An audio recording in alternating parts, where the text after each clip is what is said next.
नमस्कार मित्रों। माँ अहिल्या की नगरी इंदौर से मैं सुषमा व्यास राजनिधि आप सभी का हार्दिक अभिनंदन करती हूँ। आप सबका स्वागत करती हूँ और वंदन करती हूँ। फेसबुक पर मेरे जितने भी मित्र हैं जो मुझे देख रहे हैं उन सभी को प्रणाम। मैं लेकर आई हूँ पुनः एक बार आपके लिए इंदौरी चर्चा। आइए इंदौरी चर्चा में आप सभी का हार्दिक हार्दिक स्वागत है। अगर आपको मेरी आवाज़ आ रही है और स्पष्ट सुनाई दे रही है तो कृपया करके मुझे एक बार इस पर कमेंट करके ज़रूर बताएं। आज हम इंदौरी चर्चा में पुनः एक कविता संग्रह की चर्चा करेंगे और उस कविता संग्रह की कविताओं का पाठ करेंगे। आज मैं एक ऐसे कवि को या ऐसे साहित्यकार को लेकर आई हूँ जिसने कम समय में ही साहित्य की दुनिया में अपनी पहचान बनाई है और कोरोना काल से जिन्होंने लिखना प्रारंभ किया, लेकिन उनके लेखन को सराहा गया। उन्हें साहित्य अकादमी पुरस्कार भी मिला और कम समय में उन्होंने इंदौर ही नहीं, इंदौर के बाहर भी अपना स्थान बनाया। तो वो साहित्यकार है, वो लेखिका है हमारे इंदौर की अनुपमा व्यास नवपमा, माधुरी व्यास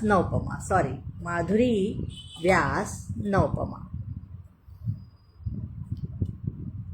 देवेंद्र भैया आ गए हैं। देवेंद्र भैया का मैं हार्दिक स्वागत करती हूँ इंदौरी चर्चा में।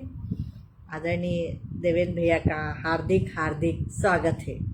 और आज हम जिस लेखिका की चर्चा कर रहे हैं वो है इंदौर की साहित्यकार, जानी पहचानी हम सबकी माधुरी व्यास नवपमा। माधुरी व्यास नवपमा, प्रणाम प्रणाम प्रणाम माधुरी। पूजा मिश्रा का भी स्वागत है, रश्मि चौधरी का भी स्वागत है। तो माधुरी व्यास नवपमा का हम स्वागत करते हैं। और माधुरी व्यास ने कम समय में ही इंदौर में इंदौर ही नहीं बल्कि इंदौर से बाहर भी अपनी एक पहचान बनाई साहित्य में और उनके लेखन को सराहा गया। तो उनके उनकी जो किताब है, अभी नई आई है उनका संग्रह, उनका कविता संग्रह है अनुभूति। देखिए, उनका कविता संग्रह है अनुभूति कविता संग्रह। अभी हाल फिलहाल में ही भोपाल में राष्ट्रीय बाल संगोष्ठी में इसका विमोचन भी किया गया था और इसमें बहुत ही सुंदर कविताएं हैं। मैंने पढ़ी तो मुझे बहुत पसंद आई। और यह जो कविता संग्रह है यह संदर्भ प्रकाशन भोपाल से प्रकाशित हुआ है और इसका मूल्य है 299 रुपये। तो माधुरी व्यास नवपमा जी का यह कविता संग्रह में से मैं कुछ कविताएं आपको पढ़कर सुनाऊंगी। उसके पहले मैं माधुरी का एक परिचय दे देती हूँ छोटा सा। शैक्षणिक योग्यता माधुरी डीएड बीएड एमए हिंदी साहित्य में है। एमफिल किया है इतिहास में। उनका प्रकाशन है एक काव्य संग्रह है चांद की गवाही और एक पत्र संग्रह है एक पाती नाम तुम्हारे, प्रकाशित हुआ है। यह पत्र संग्रह उन्होंने बाल साहित्य पर लिखा है बच्चों के लिए। विभिन्न मासिक व त्रैमासिक साहित्यिक पत्रिकाओं के साथ अनेक दैनिक समाचार पत्रों, दैनिक भास्कर, पत्रिका नई दुनिया, साहित्य सांदीपनी उज्जैन, इंदौर समाचार, अखबार जगत, अग्निबाण आदि में उनका लगातार प्रकाशन होता रहता है। वे Choithram fountain higher secondary school में हिंदी की व्याख्याता है। श्री राम तलावली धार रोड, इंदौर, मध्य प्रदेश में यह स्कूल है।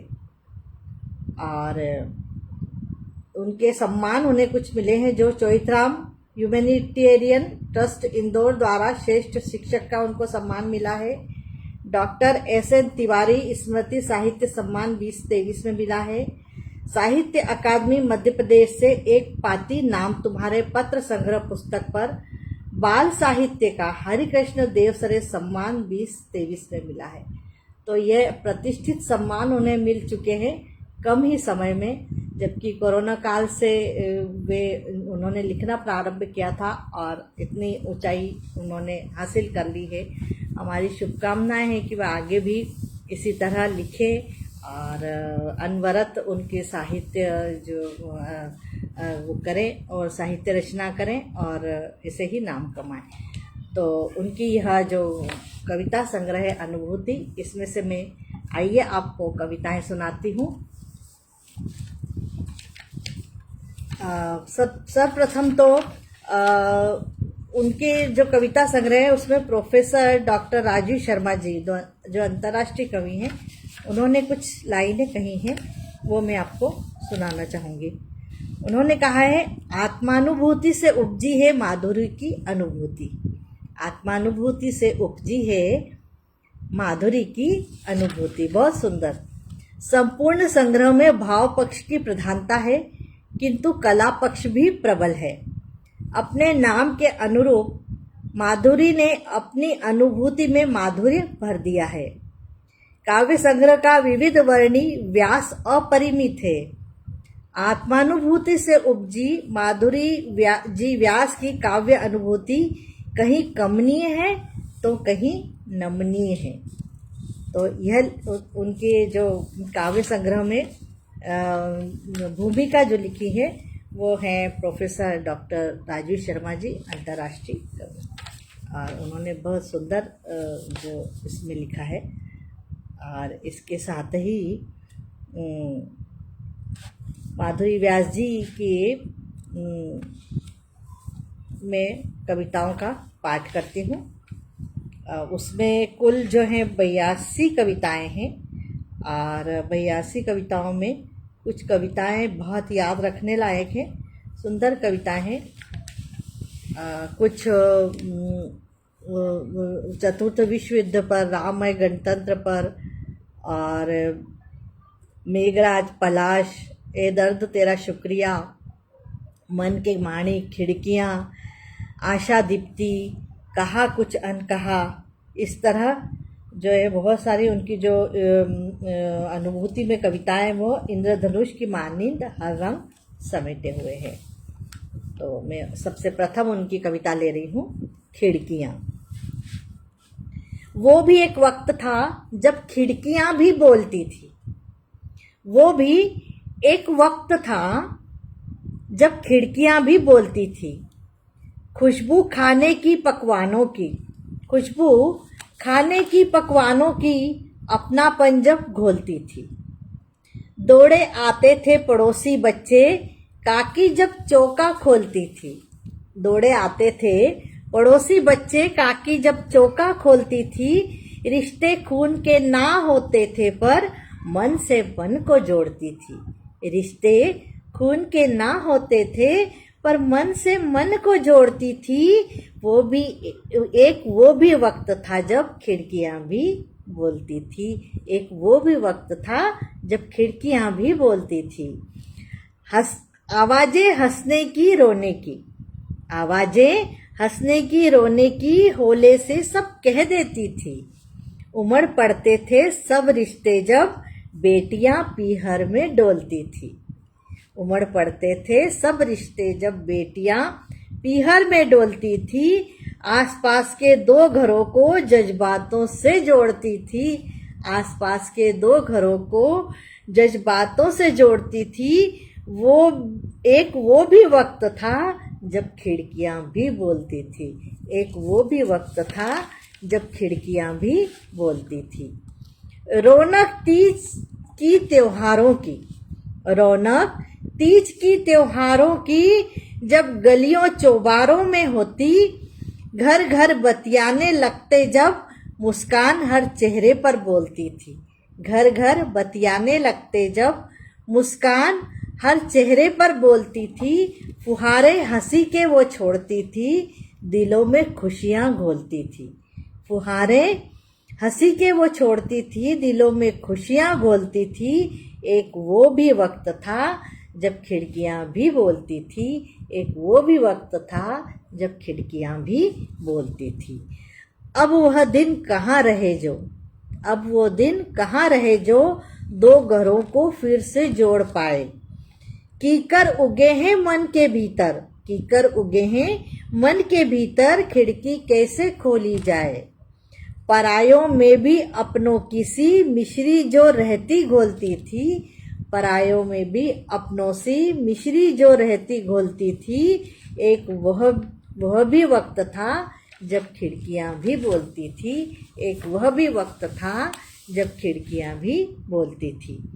हे दो घरों को जोड़ती अब, हे दो घरों को जोड़ती अब पत्थर की बेजान दीवारें।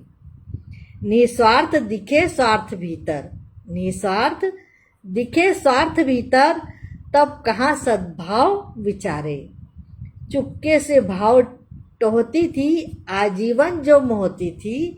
चुपके से भाव टोहती थी आजीवन जो मोहती थी। एक वो भी वक्त था जब खिड़कियाँ भी बोलती थी।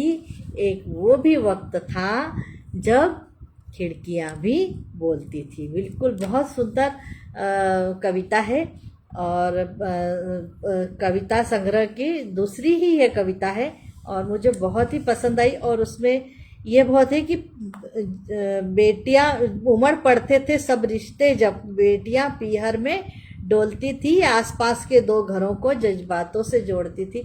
तो मुझे याद आ गया कि जब मैं शादी मेरी नई नई हुई थी और मैं जब पीहर जाती थी राजेंद्र नगर, तो मैं जैसे ही टेम्पो स्टैंड पर उतरती थी तो घर खबर पहुंच जाती थी कि अरे दीदी आ गई, दीदी आ गई। मतलब पूरी कॉलोनी में इतना प्रेम था आपस में कि मेरे घर पहुंचने के पहले ये खबर पहुंच जाती थी कि मैं आ गई हूँ। तो मुझे ये खिड़कियाँ पढ़कर वो सीन याद आ गया और बहुत ही सुंदर कविता लिखी है माधुरी ने। ऐसे ही एक दूसरी कविता है आशा दीप्ति। आशा दीप्ति एक सकारात्मक भाव से लिखी हुई कविता है कि बहुत दुखी होने पर भी, पीड़ा होने पर भी और सताए जाने पर भी जमाने से, उसके बाद भी जो है लेखिका बता रही है कि नायिका के मन में भाव जो है वो बहुत सकारात्मक है। आशा दीप्ति। मर मर कर जी जाती थी वो, जी जी कर मरती नहीं।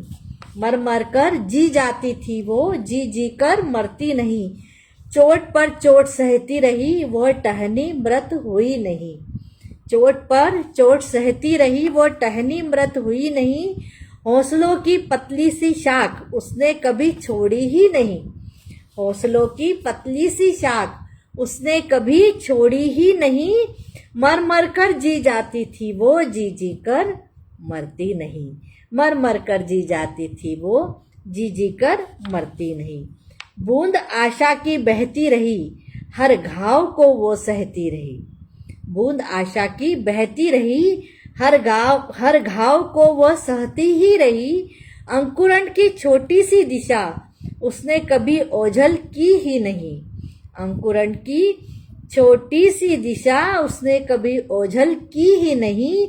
मर मर कर जी जाती थी वो, जी जी कर मरती नहीं। मर मर कर जी जाती थी वो, जी जी कर मरती नहीं। समय की गति चलती रही, हर वक्त की मार सहती रही। समय की गति चलती रही, हर वक्त की मार सहती रही। प्राण स्पंदन की सूक्ष्म क्रिया, प्राण स्पंदन की सूक्ष्म क्रिया उसने कभी रुकने दी नहीं। उसने कभी रुकने दी नहीं। मर मर कर जी जाती थी वो, जी जी कर मरती नहीं।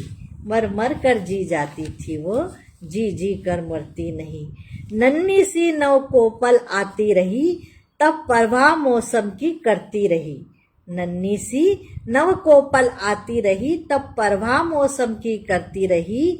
सहेज कर दरख्त की सख्त बैया, सहेज कर दरख्त की सख्त बैया, वो प्यारी कोपल बढ़ती ही रही।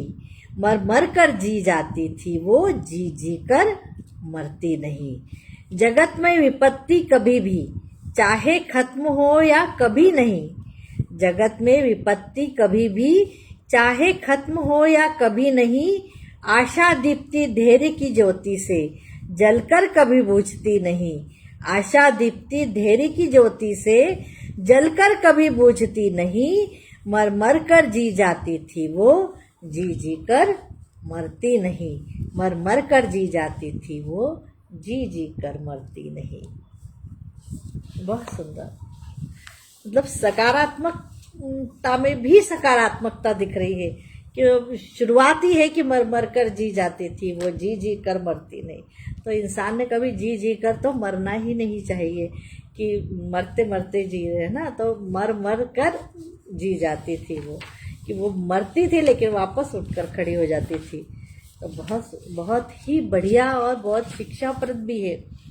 एक और बहुत मार्मिक और बहुत भावुक और संवेदनशील कविता लिखी है उन्होंने, झोपड़ी की वो नन्ही बच्ची। वो नन्ही सी कोमल बच्ची, वो नन्ही सी कोमल बच्ची जीवन अपना गहती है। वो नन्ही सी कोमल बच्ची जीवन अपना गहती है। चूल्हे की अग्नि को वो लकड़ी से नियंत्रित करती है। चूल्हे की अग्नि को वो लकड़ी से नियंत्रित करती है। खुद अपनी किस्मत को जैसे रूप आकार वो देती है। खुद अपनी किस्मत को जैसे रूप आकार वो देती है। वो नन्ही सी कोमल बच्ची जीवन अपना गहती है। वो नन्ही सी कोमल बच्ची जीवन अपना गहती है। रोज नए थपेड़ों को वो आत्मबल से ढहती है। रोज नए थपेड़ों को वो आत्मबल से ढहती है। मुखमंडल पर धैर्य से जैसे तपस्वी सा रूप धरती है। मुखमंडल पर धैर्य से जैसे तपस्वी सा रूप धरती है। वो नन्ही सी कोमल बच्ची जीवन अपना गहती है। रोटी को आकृति देती वो निर्माण का सृजन करती है। रोटी को आकृति देती वो निर्माण का सृजन करती है। जीवन की तपन को जैसे सबल भावों से सहती है। जीवन की तपन को जैसे सबल भावों से सहती है। वो नन्ही सी कोमल बच्ची जीवन अपना गहती है। वो नन्ही सी कोमल बच्ची जीवन अपना गहती है। पानी आटा मिलाकर वो मर्यादा का अर्जन करती है। पानी आटा मिलाकर वो मर्यादा का अर्जन करती है। आंखों के पानी को जैसे सदा नियंत्रित रखती है। आंखों के पानी को जैसे सदा नियंत्रित रखती है। वो नन्ही सी कोमल बच्ची जीवन अपना गहती है। तप्त तवे जलते चूल्हे को इशारा भर वो करती है। तप्त तवे जलते चूल्हे को इशारा भर वो करती है। पालक पोषक घर की जैसे पालनहार सी लगती है। पालक पोषक घर की जैसे पालनहार सी लगती है। वो नन्ही सी कोमल बच्ची जीवन अपना गहती है। वो नन्ही सी कोमल बच्ची जीवन अपना गहती है।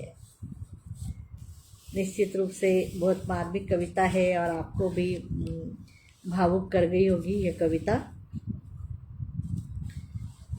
एक कविता में स्त्री पर लेकर आ रही हूँ उनकी, बुद्ध यशोधरा। देखिए, स्त्री की तो इतनी पीड़ा है कि जो है पुरुष जो है वो नाम भी कमा लेता है और संत साधु भी बन जाते हैं, भगवान भी बन जाते हैं, लेकिन उस महिला का क्या जो जिससे वो छोड़ देते हैं, और वो कितने कष्ट, कितना उसका दर्द उसके अंदर होता होगा और कितने कष्ट होते होंगे। तो वही कविता मैं आपके सामने लेकर आ रही हूँ कि उन्होंने कितना सुंदर लिखा है उसमें। दे गया सीख जग को, बड़ा होता है बचाने वाला। दे गया सीख जग को, बड़ा होता है बचाने वाला। सजा दी क्यों उसे ऐसी, जैसे हर पल मरने वाली। सजा उसे क्यों सजा दी क्यों उसे ऐसी, जैसे हर पल मरने वाली। संपूर्ण समर्पण कर चली, मरकर वो जीने वाली। तपोबल से तू सत्य की खोज में है जाने वाला। तपोबल से तू सत्य की खोज में है जाने वाला। कितनी एकाकी हो गई होगी विरह सहने वाली। कितनी एकाकी हो गई होगी विरह सहने वाली। संपूर्ण समर्पण कर चली, मरकर वो जीने वाली। हो गया तू योग से धर्म का प्रवर्तन करने वाला। हो गया तू योग से धर्म का प्रवर्तन करने वाला। तेरे वियोग में हो गई थी वो धर्म संभलधारी। संपूर्ण समर्पण कर चली, मरकर वो जीने वाली। साष्टांग मार्ग का तू हुआ मार्ग दिखाने वाला। साष्टांग मार्ग का तू हुआ मार्ग दिखाने वाला। जीवन के कटुकंटकों में वो मार्ग बनाने वाली। जीवन के कटुकंटकों में वो मार्ग बनाने वाली। संपूर्ण समर्पण कर चली, मरकर वो जीने वाली। कहते हैं प्रभु तू आर्य सत्य चारों बतलाने वाला। कहते हैं प्रभु तू आर्य सत्य चारों बतलाने वाला। मौन हो तब करती वो स्वयं सत्य बनने वाली। मौन हो तप करती वो स्वयं सत्य बनने वाली। संपूर्ण समर्पण कर चली, मरकर वो जीने वाली। आर्यावर्त को धर्म का सत परिवर्तन तू है देने वाला। आर्यावर्त को धर्म का सत परिवर्तन तू है देने वाला। निज नारी धर्म से हुई अमर वो समर्पण देने वाली। निज नारी धर्म से हुई अमर वो समर्पण देने वाली। संपूर्ण समर्पण कर चली, मरकर वो जीने वाली। शांति सत्य मोक्ष पातु हुआ बुद्ध कहाने वाला। शांति सत्य मोक्ष पातु हुआ बुद्ध कहाने वाला। सब खोकर भी वो बनी सब सिद्ध करने वाली। सब खोकर भी वो बनी सब सिद्ध करने वाली। संपूर्ण समर्पण कर चली, मरकर वो जीने वाली। संपूर्ण समर्पण कर चली, मरकर वो जीने वाली। सुंदर कविता है और बहुत भावपूर्ण है। और स्त्री की पीड़ा को उन्होंने जिस तरह उसके अंतर्मन को छुआ है वो बहुत ही अद्भुत है। तो बहुत अच्छी लगी। एक उन्होंने बहुत अच्छी कविता लिखी और वो उस कविता में उन्होंने पूरे परिवार और अपने परंपराएं, अपने संस्कार, अपने तीज त्योहार सबको उन्होंने उसमें शामिल किया है। कविता का नाम है आंगन। मुझे बहुत पसंद आई थी, आशा है आप सबको भी बहुत अच्छी लगेगी वो। आंगन पहले जब सजते थे खिलखिला कर यूं हंसते थे। आंगन पहले जब सजते थे खिलखिला कर यूं हंसते थे। गुंजित होती थी किलकारियां बच्चे जिनमें दिल से बसते थे। गुंजित होती थी किलकारियां बच्चे जिसमें दिल से बसते थे। दोपहर तब गुनगुनाती थी काकी भाभी मुस्कुराती थी। दोपहर तब गुनगुनाती थी काकी भाभी मुस्कुराती थी। सज जाती ओटलों पर महफिल आंगन में चूड़ियां खनकाती थी। सज जाती ओटलों पर महफिल आंगन में चूड़ियां खनकाती थी। शामें हर रोज लहराती थी आंगन में आवाजें गुंजित होती थी। शामें हर रोज लहराती थी आंगन में आवाजें गुंजित होती थी। पुरुषों की सभा जब जम जाती थी भोजन की खुशबू छा जाती थी। पुरुषों की सभा जब जम जाती थी भोजन की खुशबू छा जाती थी। त्योहारों के जब मौके आते थे ढोल नगाड़े तब बज जाते थे। त्योहारों के जब मौके आते थे ढोल नगाड़े जब तब बज जाते थे। ऐसे मौकों पर आंगन फिर खुद थिरक थिरक जाते थे। ऐसे मौकों पर आंगन फिर खुद थिरक थिरक जाते थे। जो घर थे अब वो रहे कहाँ। जो घर थे अब वो रहे कहाँ। रिश्ते सब जाने बह गए कहाँ। रिश्ते सब जाने बह गए कहाँ। मकानों ने पाँव खूब फैलाए। मकानों ने पाँव खूब फैलाए, सीमेंट जंगलों में आंगन रहे कहाँ। सच में आंगन है ही नहीं अब, सीमेंट जंगलों में आंगन रहे कहाँ। हमें भी जो हमारा पुराना घर है बहुत याद आता है, उसमें बड़ा सा आंगन था। अब तो बचपन भी रहे कहाँ, अब तो बचपन भी रहे कहाँ। बेपरवाही और बेफिक्री थी जहाँ, बेपरवाही और बेफिक्री थी जहाँ। जरूरत थी जिनको आंगन की, जरूरत थी जिनको आंगन की। अब तो जनमन भी रहे कहाँ, अब तो जनमन भी रहे कहाँ। बहुत अच्छी कविता है ये। उन्होंने आंगन से जोड़ के सब जो पुराना समय है और अब जो समय है उसको बहुत अच्छे से प्रस्तुत किया है। और श्रम किसान पर भी उन्होंने एक श्रमिक पर किसान पर लिखी है। उसके पहले मैं आपको पिता पर जो उन्होंने लिखी है वो सुनाना चाहूँगी, क्योंकि पिता पर बहुत कम लिखा जाता है, माँ पर सब ज़्यादा लिखते हैं, तो पिता पर कम लिखते हैं। तो पिता पर उन्होंने बहुत अच्छी लिखी है, वो ज़रूर मैं सुनाना चाहूँगी। पिता की बाहों का झूला पाकर सारा जग भूला, पिता की बाहों का झूला पाकर सारा जग भूला। सुरक्षा के कवच में मैं दिन दिन फला फूला, सुरक्षा के कवच में मैं दिन दिन फला फूला। बरसती प्रेम बरखा से निहाल सदा में होता हूँ, बरसती प्रेम बरखा से निहाल सदा में होता हूँ। रहूं मैं पास के कोसों दूर, वो एहसास नहीं भूला, वो एहसास नहीं भूला। पिता की अंगुली पकड़कर जब मैं हूँ चला, विषम राहों पर हो बेफिक्र तब मैं हूँ बढ़ा। पथरीले कटीले रास्तों पर जब मैं होता हूँ, उन्हीं के अदृश्य कंधों पर तब मैं हूँ चढ़ा। पथरीले कटीले रास्तों पर जब मैं होता हूँ, उन्हीं के अदृश्य कंधों पर तब मैं हूँ चढ़ा। पिता के दिल का मैं टुकड़ा भूला था हरेक दुखड़ा, पिता के दिल का मैं टुकड़ा भूला था हरेक दुखड़ा। खुशी के सागर में रहता सुख हो जाता था दुगना, खुशी के सागर में रहता सुख हो जाता था दुगना। अब अंधेरों में कभी जब भी मैं बेचैन होता हूँ, अब अंधेरों में कभी जब भी मैं बेचैन होता हूँ, उन्हीं की याद में खाली है मेरे दिल का वो टुकड़ा, उन्हीं की याद में खाली है मेरे दिल का वो टुकड़ा। ये उन्होंने पिता पर लिखी थी और बहुत ही भावुक कविता है। और इसी तरह वो खुद भी एक शिक्षिका हैं, तो उन्होंने शिक्षक पर एक कविता लिखी है, शिक्षक की पीड़ा को उठाया है। शिक्षक के भीतर का शिक्षक मर रहा है, बेचैन है उद्विग्न है बेतरह करहा रहा है। देखो भीतर से शिक्षक मर रहा है। इब्तिदा से इश्तियाक थी कि उम्मीद होगी पूरी, इब्तिदा से इश्तियाक थी कि होगी उम्मीद पूरी। ना होने पर मुस्कान को ओढ़े उदासी पी रहा है। देखो भीतर से शिक्षक मर रहा है। किसके मुस्तकबिल के मंसूबों के लिए वो इंतिसाब की हदों तक गुजरता चला जा रहा है। किसके मुस्तकबिल के मंसूबों के लिए वो इंतिसाब की हदों तक गुजरता चला जा रहा है। देखो भीतर से शिक्षक मर रहा है। बेपरवाही के आलम में बेकदरी सह रहा है, बेपरवाही के आलम में बेकदरी सह रहा है। जिम्मेदारी के एहसास से खुद को भर रहा है, जिम्मेदारी के एहसास से खुद को भर रहा है।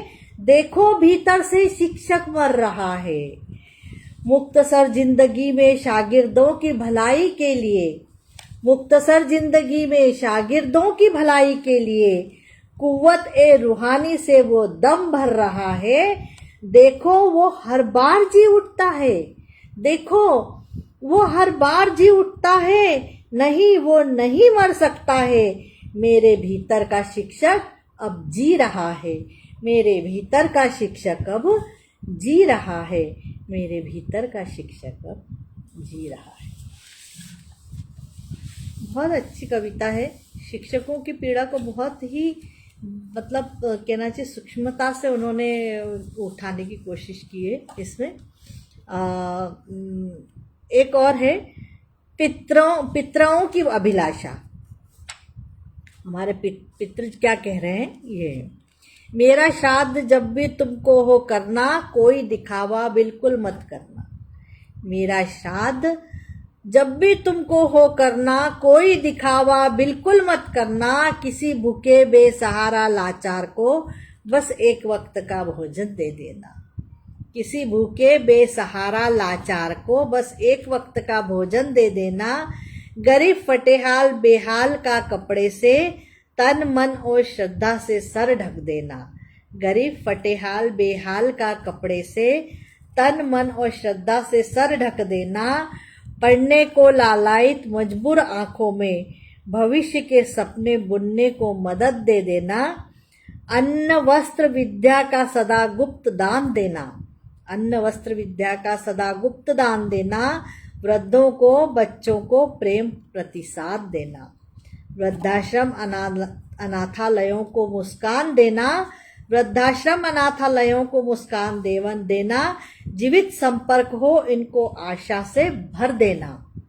एक क्षण में जब मुझे हो तृप्त करना। एक क्षण में मुझे हो जब तृप्त करना। यथाशक्ति ये कोशिश कर खुश रहना। यथाशक्ति ये कोशिश कर खुश रहना। ये उनकी कविता जो है वो उन्होंने पितरों पर लिखी थी। और एक फिर से उन्होंने भूली बिसरी यादें जो कविता में जो है बच्चों की, जो हम छोटे थे तो हमारी कैसी यादें थी वो लाई है। वो बहुत अच्छी कविता है। ये भी मुझे पसंद आई थी। मैं आपको सुनाती हूँ। जब हम सब शाला जाते थे तब पानी बाबा भी आते थे। जुलाई में स्कूल खुलते थे और पानी बारिश भी चालू हो जाती थी। जब हम शाला जाते थे तब पानी बाबा भी आते थे। वो जुलाई की पहली तारीख तब जब झूम झूम होती बारिश। वो जुलाई की पहली तारीख तब झूम झूम होती बारिश। पानी बाबा आया रे और ककड़ी भुट्टा फिर लाया रे। पानी बाबा आया रे और ककड़ी भुट्टा फिर लाया रे। छप छप चलते जाते थे हम जोर जोर से गाते थे। छप छप चलते जाते थे हम जोर जोर से गाते थे। तब पानी बाबा आते थे जब हम सब शाला जाते थे। तब पानी बाबा आते थे जब हम सब शाला जाते थे। वो नई नई कॉपी किताब, वो नया नया होता लिबास। वो नई नई कॉपी किताब, वो नया नया होता लिबास। वो प्रार्थना सभा की पंक्ति में वंदे मातरम का छिड़ता राग। वो प्रार्थना सभा की पंक्ति में वंदे मातरम का छिड़ता राग। फिर बेफिक्र हो जाते थे हम गा गा कर इतराते थे। फिर बेफिक्र हो जाते थे गा गा कर इतराते थे। तब पानी बाबा आते थे जब हम सब शाला जाते थे। रोशनी शिक्षा की आ जाती वह गांव गांव में छा जाती। रोशनी शिक्षा की आ जाती वह गांव गांव में छा जाती। खुली दीवारों सी किताब पर फिर सुंदर चित्र सजाते थे। खुली दीवारों सी किताब पर फिर सुंदर चित्र सजाते थे। जब कागज की नाव बनाकर पोखर में चलाकर आते थे। जब कागज की नाव बनाकर पोखर में चलाकर आते थे तब पानी बाबा आते थे जब हम सब शाला जाते थे। ना वो सावन के झूले न्यारे, ना कजरी तान ना मियाँ डारे।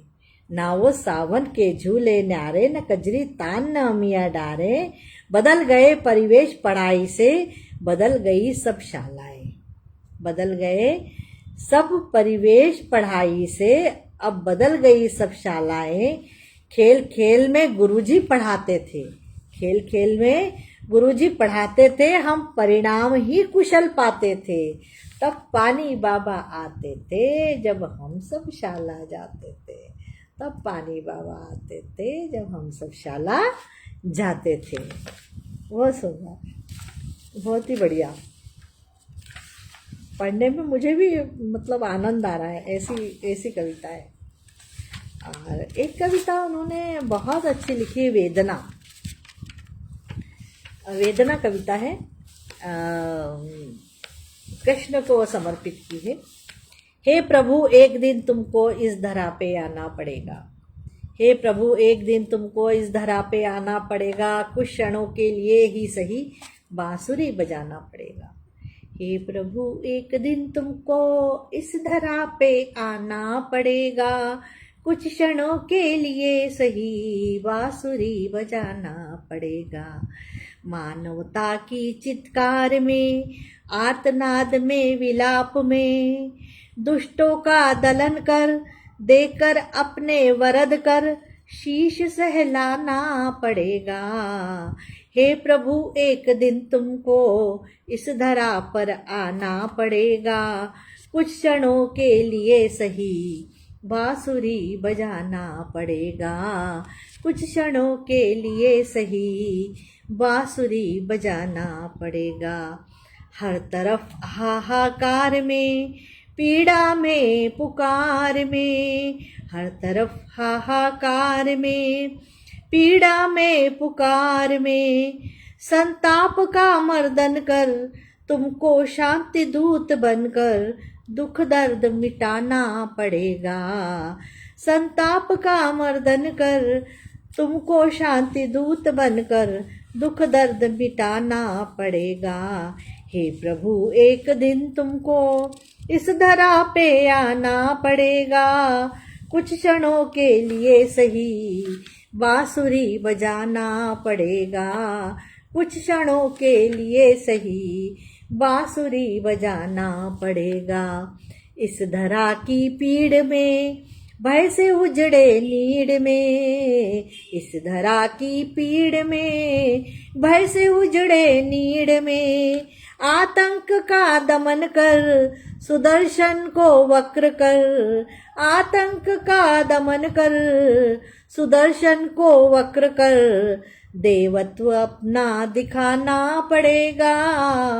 हे प्रभु, एक दिन तुमको इस धरा पर आना पड़ेगा, कुछ क्षणों के लिए सही बांसुरी बजाना पड़ेगा, कुछ क्षणों के लिए सही बांसुरी बजाना पड़ेगा।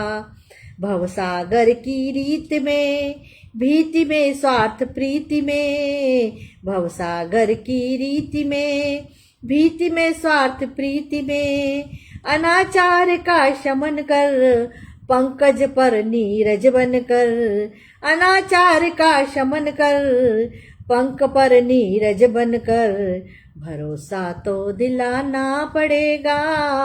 हे प्रभु, एक दिन तुमको इस धरा पर आना पड़ेगा, कुछ क्षणों के लिए सही बांसुरी बजाना पड़ेगा, कुछ क्षणों के लिए सही बांसुरी बजाना पड़ेगा। तो जय श्री कृष्ण, कृष्ण भगवान की जय। जरूर हम कृष्ण को पुकार रहे हैं कि समय ही ऐसा आ गया है कि उनको फिर से अवतार लेना चाहिए और फिर से जो इस धरती पर एक बार बांसुरी बजाना चाहिए, एक बार चक्र चलाना चाहिए। राममय गणतंत्र एक और बहुत अच्छी है जो उन्होंने राम के लिए लिखी है। राममय गणतंत्र, अब देखिए कितनी सुंदर है। लहर लहर कर चली जब रामधुन, देखो मेरा गणतंत्र कैसा मुस्काया है। तिरंगे के 3 रंग उड़े जब संग संग, भगवे ने लहरा के रूप निखराया है। लहर लहर कर चली जब रामधुन, देखो मेरा गणतंत्र कैसा मुस्काया है। तिरंगे के 3 रंग उड़े जब संग संग, भगवे ने लहरा के रूप निखराया है। धरती गगन और हर एक जनगण, धरती गगन और हर एक जनगण, तन में और मन में उमंग भर लाया है। साल 74 बीते आज तब जब आज फिर, साल 74 बीते जब आज फिर, भगवे के बीच में तिरंगा लहराया है। भगवे के बीच में तिरंगा लहराया है। युग पर युग गए राजतंत्र नए नए, युग पर युग गए राजतंत्र नए नए, कलयुग आज फिर राम राज लाया है। कलयुग आज फिर राम राज लाया है। बदले यम नियम बदले समीकरण, बदले यम नियम बदले समीकरण, असल में देखो आज लोकतंत्र पाया है। जब जब धर्म की हानि हुई तब तब, जब जब धर्म की हानि हुई तब तब, धर्म को पतन से उसी ने बचाया है। धर्म को पतन से उसी ने बचाया है। काली मल हरण को आया एक देवगण, सनातन धर्म का यशोगान गाया है। सनातन धर्म का यशोगान गाया है। लहर लहर कर चली जब राम धुन, देखो मेरा गणतंत्र कैसा मुस्काया है। देखो मेरा गणतंत्र कैसा मुस्काया है। तो और बस अब एक आखिरी कविता हम लेते हैं, और ये बहुत सुंदर कविता है। संवाद है इसमें संवाद है, फूल का संवाद है, अपने भंवरे का संवाद है, तो बहुत सुंदर है। पाटल कहे अली से, मुस्कुराता था मैं अपनी खूबसूरती पे इतराता था, मधुर गुंजार पर मैं तेरी झूम झूम फिर जाता था। रे अली ये क्या किया, आस पास आकर जो तू जब इतना मुझे रिझाता था, प्रेम भरी धुन पर मैं तेरी मचल मचल जाता था। रे अली ये क्या किया, ओ भ्रमर तूने मुझे फिर चेत में रहने ना दिया, चित्त चैन चुराकर तूने विचलित उद्विग्न फिर मुझे किया। रे अली ये क्या किया, मधुर गीत गा गा कर तेरे पास आने के प्रयास ने, सुंदर कोमल पंखुड़ियों को मेरी भेद भेद विदीर्ण कर दिया। रे अली ये क्या किया, अंतर में उमड़े प्रेम को प्राप्त तूने भी ना किया, शांत सरोवर के भीतर तूने तरंगों सा कंपन दे दिया। रे अली ये क्या किया। अब अली पाटल से कहे, तुझ पर सम्मोहित हो मैंने, घावों का परिणाम सहा, चेतनता को जब पाया तो मन को घायल मैंने किया। रे पाटल ये क्या किया, तुझ पर मरकर जब मैं सूध बूध अपनी भूल गया, कांटों ने जब पंखों को मेरे छिन्न भिन्न संकीर्ण किया। रे पाटल ये क्या किया, तुझको पाने की चाहत में अंतस को तो था आहत होना, अनभिज्ञ था कि इस प्यार में हमने तो था सब कुछ खोना। रे पाटल ये क्या किया, अपनी इस हालत पे अब तो मेरी दोनों आंखें रोती है, पर इस मधुर प्रेम स्मृति से अपनी जीवन ज्योति है। रे पाटल ये अच्छा ही हुआ, मिलन बिछोह की ये रीति बड़ी अनोखी होती है, प्रेम की ये अद्भुत अनुभूति जग में सबको नहीं होती है, ओह अनमोल प्रचिति है। अब मैं कहूँ पाटल अली से, रे पाटल तू भाग्यवान है जो तू इसमें ही जीता है। रे अली तू प्रेम निष्ठा की सबको परिणति देता है, मरकर भी जो यहाँ किसी से मन में प्रेम बनकर जीता है, उसने मानो इस जीवन को बिना समर ही जीता है। उसने मानो इस जीवन को बिना समर ही जीता है। तो ये थी माधुरी व्यास नौपमा की के कविता संग्रह अनुभूति से कुछ कविताएं जो मैंने आपको सुनाई, और मुझे लगता है कि आप सबको काफ़ी पसंद आई होगी। जी हाँ माधुरी जी, जो मैंने राम और गणतंत्र दिवस पे की जो कविता थी वो राम मंदिर के निर्माण और स्थापना बाल गणतंत्र दिवस भी था, तो आपने वो कविता लिखी और हम सब ने सुनी उसको। बहुत अच्छी कविता है वो कि गणतंत्र राममय हो गया था, तो बहुत ही बढ़िया और बहुत अच्छी कविताएं भी है, सबको बहुत अच्छी लगी होंगी निश्चित ही। और आप एक उनकी कविता संग्रह खरीद भी सकते हैं। और मैं कहना चाहूँगी कि इंदौरी चर्चा जो है वो मैंने इसीलिए प्रारंभ की कि इंदौर और इंदौर के आसपास के जितने भी लेखक हैं, इंदौर शहर के आसपास भी जितने लेखक हैं, जितने साहित्यकार हैं, हम सबको नहीं पढ़ पाते हैं, तो कम से कम हम उनकी रचनाओं से तो परिचित हो, वो क्या लिख रहे हैं, कैसे लिख रहे हैं, उनकी क्या किताबें आ रही हैं, कौन कौन सी किताबें आ गई हैं, वो किस तरह वो अपनी प्रस्तुति दे रहे हैं, आपके लिख रहे हैं, तो हमने उन्हें पढ़ना चाहिए। और देखिए पाठक तो इसमें बहुत जुड़ रहे हैं, लेखक कम जुड़ते, तो मेरी रचनाकारों से भी मतलब मैं आग्रह करती हूँ कि आप लोग जुड़िए, आप सुनिए। आप सिर्फ लिखना ही काफ़ी नहीं होता, हमें सुनना भी चाहिए कि हमारे साथी क्या लिख रहे हैं, हमारे जो समसामयिक जो है विषय उनको वो कैसे उठा रहे हैं और उनकी क्या प्रतिभाएं हैं, हमें भी कुछ न कुछ सीखने मिलता है।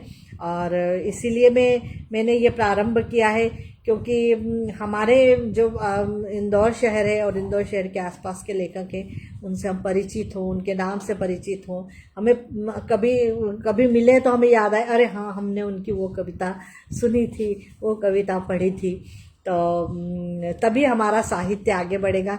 और हिंदी साहित्य के प्रति कम से कम हम इतना तो कर सकते हैं कि सुन ले उसे। और मैं भी यही मेहनत करती हूँ, पढ़ती हूँ किताबों को और फिर आपके सामने प्रस्तुत करती हूँ। और अगर आपकी भी कोई संग्रह है तो आप मुझ तक पहुँचाइए। कविता है, लघु कथा है, कहानी है, व्यंग है, सभी मैं इसमें पढ़ूंगी। तो बस इसके साथ ही जो है अब समय हो गया है, तो मैं आप सबसे आज्ञा चाहती हूँ। अगले हम शनिवार फिर मिलेंगे। तो सभी को बहुत बहुत धन्यवाद और शुभ रात्रि।